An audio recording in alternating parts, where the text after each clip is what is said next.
I've always loved paper, even as a child.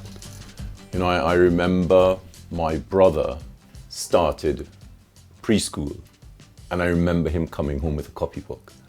And I was like, oh, what's this? This is great. Oh, it's blank and there's lines. And I remember that very, very clearly. The cover of the book was a dust blue, and the lines in the copybook, they were also blue. And I remember it so clearly because I loved stationery. I've always loved stationery products, and I remember the pencils, and I remember how they felt on the paper. And every day I practice.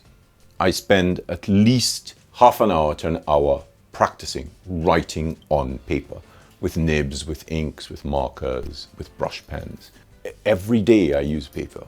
I love the fact that I use different types of paper throughout the day as well. You know, calligraphy is very different to other art forms. Our tools and materials they're very finely tuned instruments. And so you really need the right kinds of surfaces for specific tools and materials to work with. And so understanding this overarching concept of what paper is, and you know, I love paper.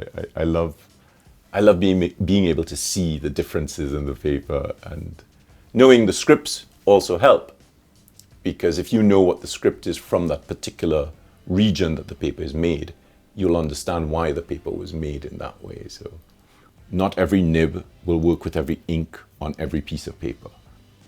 There are things that we can do, human beings, with our hands in the reproduction of texts that a machine simply cannot do. There is an inconsistent perfection that humans produce in writing that connects other humans to what we've written.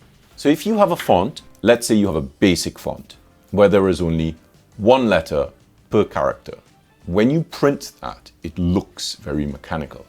If someone handwrites that, there is an innate connection to that document that humans will feel because another human has written it, and those inconsistencies, which are within the tolerance of perfection, will resonate with those looking at the document.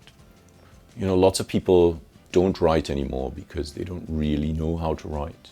But if you get someone and you sit them down and you say, write a letter to your grandmother, as they start, you'll find that their emotional response changes.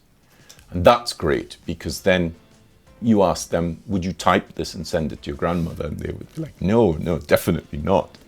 So there are lots of reasons for choosing a handwritten document, a handwritten approach to the production of a document over something that is typed or font generated and then reproduced. With every type of lettering, printing, writing, fonts, you know, there is always a place. Everything has a place and a reason.